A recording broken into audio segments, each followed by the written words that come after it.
Hi folks, and welcome back to the Star Wars Library, where Star Wars is in print. And today we are still in 1995 as we continue our coverage through the 90s Bantam era. And today we're going to be talking about a novel from Barbara Hambly called Children of the Jedi.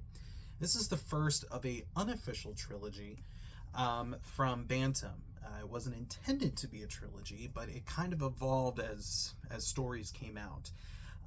So let's go ahead and dive into this novel here. Let's start with the minor plot first. So Han and Leia are on a mission, and they learn about a Jedi, or the Jedi planet of Sarvis. I don't know how you pronounce it. Anyways, and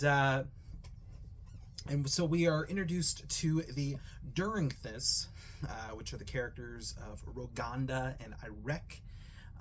They are the antagonists here, and they will actually appear again during the New Jedi Order storyline, which is pretty cool. So that's kind of their subplot there. They're going out to find the planet and to get what they need to get done there. As for Luke, he is the main story in this. So he meets up with two of his students on the Eye of Palpatine. It's another super weapon. Again, a common thing that we'll find in the Bantam era is, there was a new super weapon every day of the week, it seems. And, obviously we moved away from that, but we're still in that. So Eye of Palpatine is the super weapon. Within that, it's almost like a civilization or a city. There's a population there. There's tons of different aliens running around the ship. And I actually found some humorous moments in this, I guess, which I was surprised at that. Usually I felt like the comedy in the Star Wars Expanded Universe came from Aaron Alston. It was kind of cool to see an author who hasn't written as much Star Wars fiction as, say, Alston, being able to do that. So I was surprised by that when I initially read it. And but it was a surprise, to be sure, but a welcome one, to quote Senator Palpatine. Anyways, on this journey, or on this super weapon, Luke gets very injured, and basically it's trying to solve what is often referred to in the fan community as the Luke problem. Again, Luke being very, very powerful, as he should be. Sometimes it makes it maybe a little tricky to write stories, so the authors were always trying to nerf him, or somehow not take him off, and put him on the bench. And so in this case he gets injured. In fact, he gets seriously injured. It's almost like it's Troy Denning vibes. I mean, it's torture. It is torture. He is beat to hell in this. His students also die, which is obviously a big deal. So basically, that happens. But to continue on with the story, basically, a long time ago, a set of Jedi that were here sacrificed themselves to stop the Eye of Palpatine. There's a Jedi named Callista who uploads herself into the machine to stop the machine, hence why it's going crazy. So Callista's trying to stop it, and she talks to Luke and communicates with him throughout this book. And throughout it, Luke will begin to fall in love with Callista. Now, it's a little strange. Callista is kind of, if I had to compare it to anything, it reminds me of Arnim Zola, one of Captain America's bad guys. He uploads his conscious into a machine to stay alive because he's been around for since the World War II days. So they actually did that in the movie, in the Winter Soldier movie. So if you want to see a visual representation or a newer version of that, you can defer to that. But it's kind of weird. He's falling in love. It's kind of like he's falling in love, like Raj from Big Bang Theory with Siri. That's kind of what I thought of. Yeah, he's falling in love with this almost like an AI kind of thing. It's a little strange and a little weird, but not weird enough to where I don't buy it. I don't know if he's, and again, I say love, maybe it's more of a affection, but I'm getting a little ahead of myself. So at the end of the story,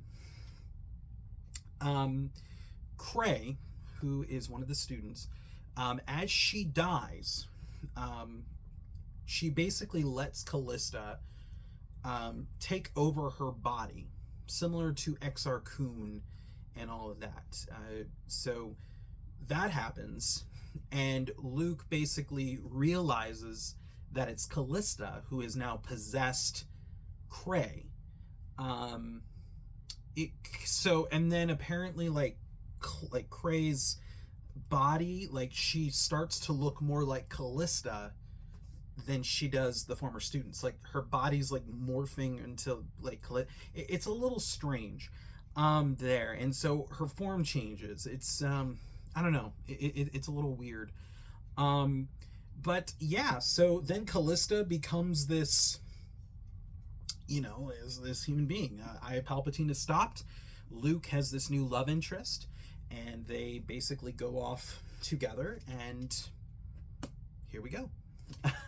So let's talk about Callista, because there are some fans that really like Luke and Callista as a couple.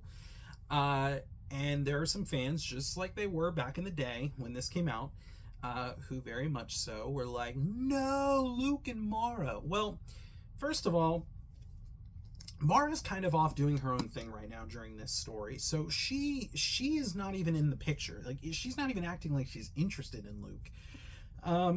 And Luke, I mean, he's off doing his own thing. He's doing this, so I don't really blame him for wanting to I guess find happiness with someone. And here's the thing: if you actually read into like the story, I feel like there might be some chemistry with Luke and Mara, but they don't even seem to recognize it until later, particularly until we get to the Hand of Thrawn duology, if memory serves. That seems to be when they're kind of starting to recognize, oh, like, I think I might have feelings for, this person. So, for me, I liked the Luke and Callista relationship. Now, obviously, I think I'm happy that Luke ended up with Mara.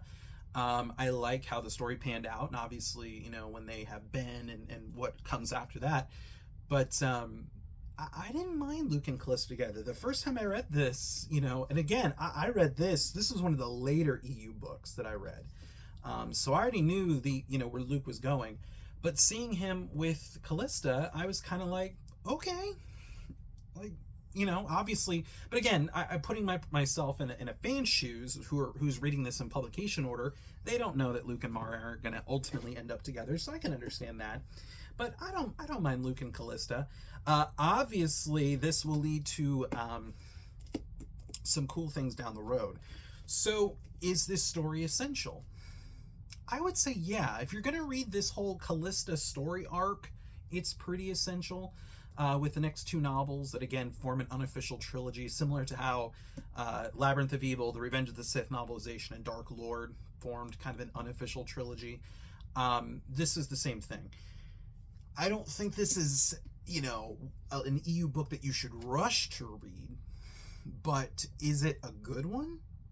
It's okay. I think that there's much better ones, but I didn't hate it. I think this is kind of just middle of the road for me. It's just kind of meh.